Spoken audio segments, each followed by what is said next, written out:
Hello po, magandang buhay po mga kahabi. Ito po si Tandang Maria. Ang atin pong ginagawa ay nagbabaklas po tayo ng dumating na parcel.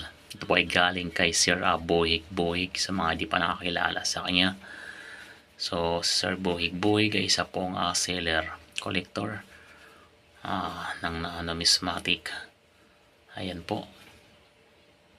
So, maganda at maayos na maayos ang kanyang pagka-package nito. Talagang safety ang isang items pagka ganito ang maayos na pagka package, dahil nga po ito ay frame po ito. Ayan po. So nakadoble-doble talaga ang pagka nito, kaya safety. Ito yung pangalawa pa. So sa mga pala gustong mangolekta na ito ay naka-ready na, punta na kayo kay Sir Bohig Bohig kasi ang Facebook account. So ito po ang kanyang pinadala at ang aking nabili kay Sir Bohig Bohig. Ayan. So buong po siya, walang damage. So at napakaganda ng mga coins na ginamit dito, kaya tayo ay napabili rito. Although may marami naman akong ganitong mga coins, lahat ito ay meron ako. Hindi nga lang kompleto, hindi ko na kompleto ang year na simula 1972. Yan, 1972 po yan, yung 1 piso. So simula sa Filipino series na 1972 hanggang NDS series, NGC series yung 2019. So buo po yan, kompleto po yan. Walang patlang po yan. At kagandahan nito, mga uncirculated condition. Ang ilan naman kasi sa akin ay hindi uncirculated lahat. Meron ako mga uncirculated, pero yung iba ay mga circulated na. So medyo matagalan. Ang pangongolekta naman, kung gustuhin po natin, ay pwede naman ang mangolekta ka rito pa isa-isa, dahil ito naman ay hindi naman ito kamahalan kung makakabili ka nito ng paisa-isa at matyaga ka mag-ipon, dahil ito po ay mga common coins lamang po ito lahat. Lalo na itong Filipino series. Yung Filipino series na yan, pati na rin yung bagong lipunan, ito po yung harapan nila. Kasi nakatalikod ka siya. Ayan, ang nandyan ay yung overside, dahil ang year po niya ay nasa overside, naka-okit doon sa may coat of arms of the Philippines. Yan ang likod ng ang bagong lipunan series at ang Filipino series. So ang Filipino series 1972 at 1974, ang bagong lipunan series naman ay 1975 hanggang 1982. Kaya ito namang Flora and Fauna series ay nakaharap na po, at atin na makikita ang larawan ni Rizal. Nakaharap. Yan po yung Flora and Fauna series 1983 to 1990. Yung big type. Yan, 1983 to 1990. So ang 1991 to 1994 ay yun yung pinaliitan na, yung improved Flora and Fauna. Yung 1994 ay medyo semi-hard to find na rin po ito. Medyo mahirap na ito hanapin sa iba.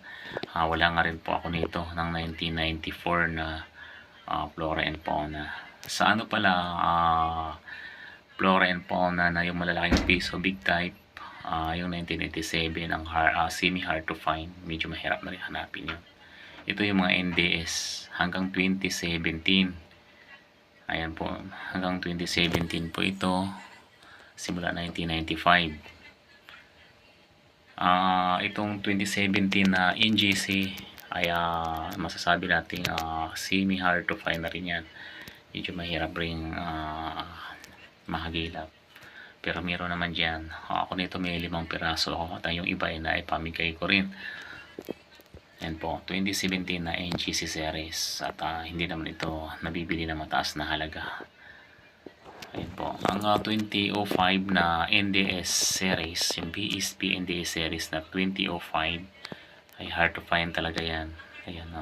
Ating makikita.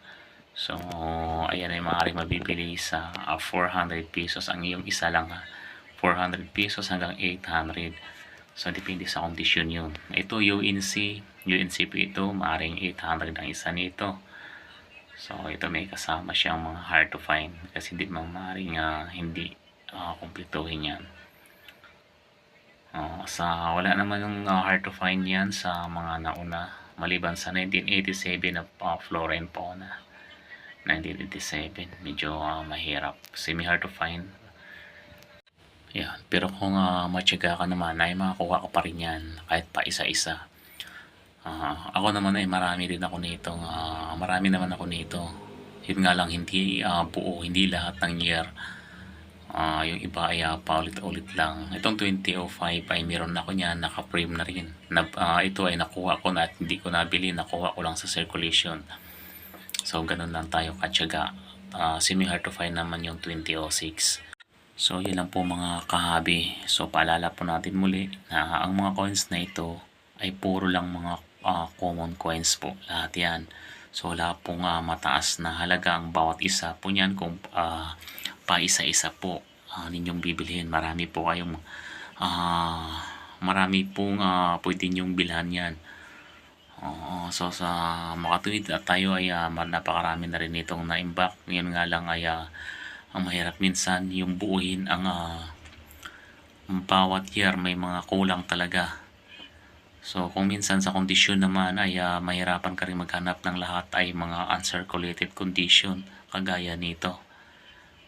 Lalo na sa mga 1972, 1974. So ito po ay kaya lang po ito mataas na dahil unang-una ay nasa frame na po siya. Buo na po siya, no? At saka ang kondisyon ng barya ay mga uncirculated. Then may mga nakahalo rin dito ng mga hard to find na yung sinasabi natin. Yeah. Ito ayan, may makasama pa siyang stamp. Sinamahan pa siya. Ito naman ayan yung kaya naglagay na si sir ng overside sa ibaba dahil nga po ay ito ay nakatalikod kasi itong Filipino series at ang bagong lipunan. Kaya dito sa baba inilagay niya na nakaharap. Ayan po. So kung ating titingnan ay napakaganda talaga ang pagkaayos nito. So hindi ka na mahirapan na maghagilap pa isa-isa. Kung kayo naman po ay matyaga, wala namang problema. Magkakaroon din kayo nito kung idadaan natin sa matyaga ang pangungulikta. So walang problema doon. Tayo po ay magtiyaga lamang at magtiis sa mga sa pangungulikta at sipagan din natin. Kasi nga po ay sa totoo lang mahirap ang budget nito. Kaya ako ay ganun kabagal ang aking pangungulikta. Dahil tayo naman ay walang sapat na kakayahan para bumili ng mga biglaan.